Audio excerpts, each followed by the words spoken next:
Hello everyone, Raijin Rising here, and so begins my quest again to talk about that which may go overlooked elsewhere in the conversations online.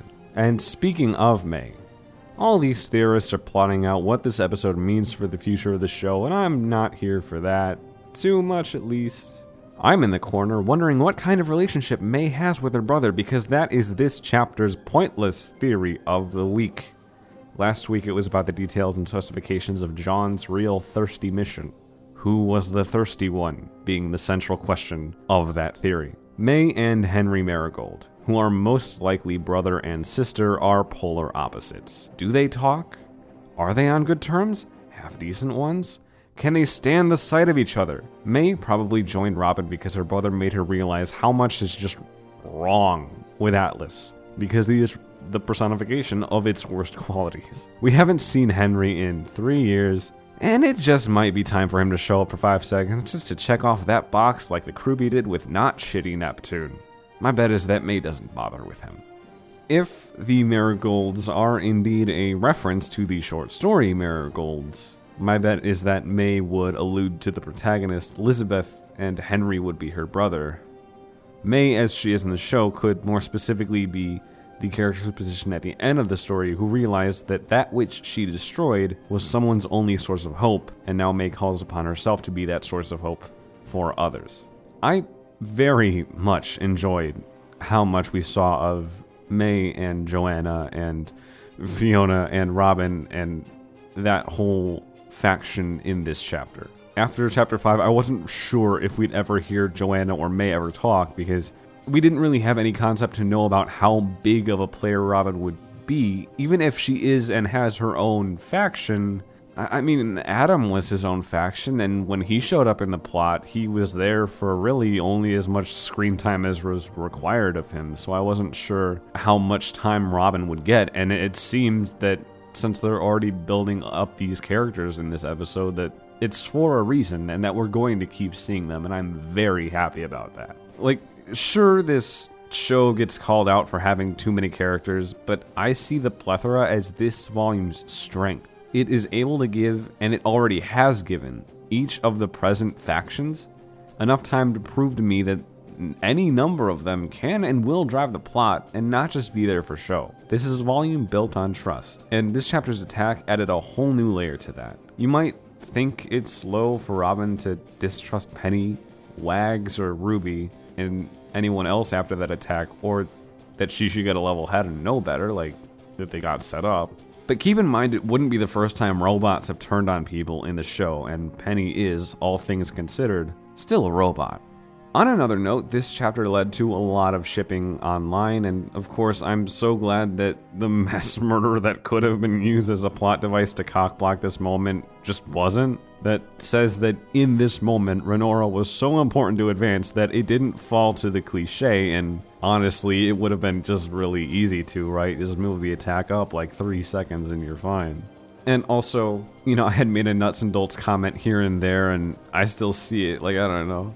It was fun to watch the two friends of this episode, like, oh, I can't be alone in this room, I need to at least be by somebody I know, because, like, that's so relatable, and at least, you know, their relationship and friendship can be built on that level. And I had put it on Twitter, like, I didn't know what ship name could be for Robyn and Fiona, but after seeing just how much Fiona looks up to Robyn, you know, just, like, choking up or forgetting her place in her speech and having to wipe her eye off for a little bit and then giving a little, like, encouragement to Robyn before she starts her own speech, like I don't, like, just in that alone, we can tell how much either it is that Robyn is cared for, how much Fiona cares for her, or just in the fact of they've probably known each other for such a long time, and, you know, Fiona was the one that was there for her for a lot longer than Joanna and May could have been. Like, they could have, I see those two as probably being a lot more recent additions to the Happy Huntresses. But, of course, with their addition, they're a full-fledged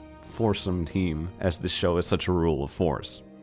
And while some of us have said not to criticize shippers for talking about that rather than the very heavy plot elements of this chapter, I'd like to take a moment to thank this volume's budget or attention to writing or whatever it is that allows for the chapters to have their consistent runtimes and for all of them to feel like full episodes and not just snippets of a larger movie, and I've talked about that before. because the episode structure that we have with all of Volume 7 so far is what allows for the character moments like, the people who enjoy shipping have latched onto earlier on in this episode, that we can have those scenes that really are only there to advance the plot, but while the characters are there, they might as well act like real people, and it really shows. This scene was really only there to set up why people were in different places when all hell broke loose. While we're there, we might as well add some fun dancing.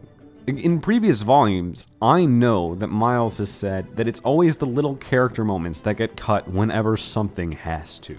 But with the level of writing and better production quality in Volume 7, and when I say that I mean like a production pipeline that doesn't kill its own staff, these little character moments are better able to make it through the cutting room floor and bring the characters to life. I was surprised in this chapter that Aura once again has the wavier caustics that bend and curve like they did in Volume 3 and up to Volume 5, what I'd talked about in the first video ever on my channel.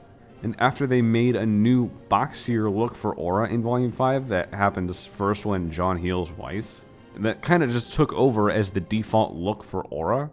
Because, it was used in the Maiden fight, and then it was just the only way that it was shown in Volume 6. I thought maybe they reverted the default aura effect in this chapter so that when Tyrion uses what we're all calling his semblance right now, it looks the same as it did in Volume 4 against RWBY. Like, they changed it so that when he uses it, we're still thinking about the Volume 4 attack on Team Ranger.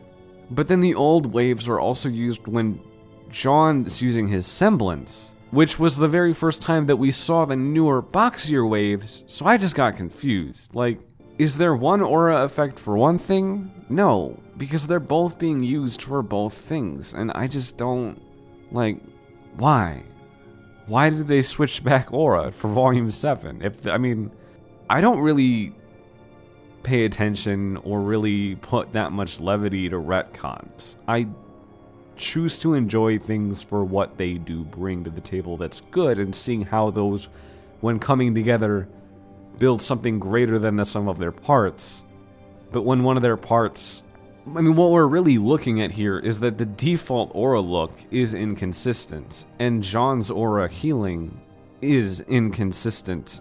Out of everything that people are going to point at and say, oh, that's a retcon, and blah, blah, blah, this is why you should hate the show. It's like, man, I'm just looking at some waves on people's skin glowing and whatever. That's really my only honest critique of this chapter. And as I've said before, I kind of just tend to leave the theorizing for other people, because that's not really something that I can get too far into. The only thing I can really say is that I'm glad that Robyn Hill's gonna be a much bigger player in everyone's theories now because of how big of a player that she's become in this, chapter, and thus in this whole volume and show, really.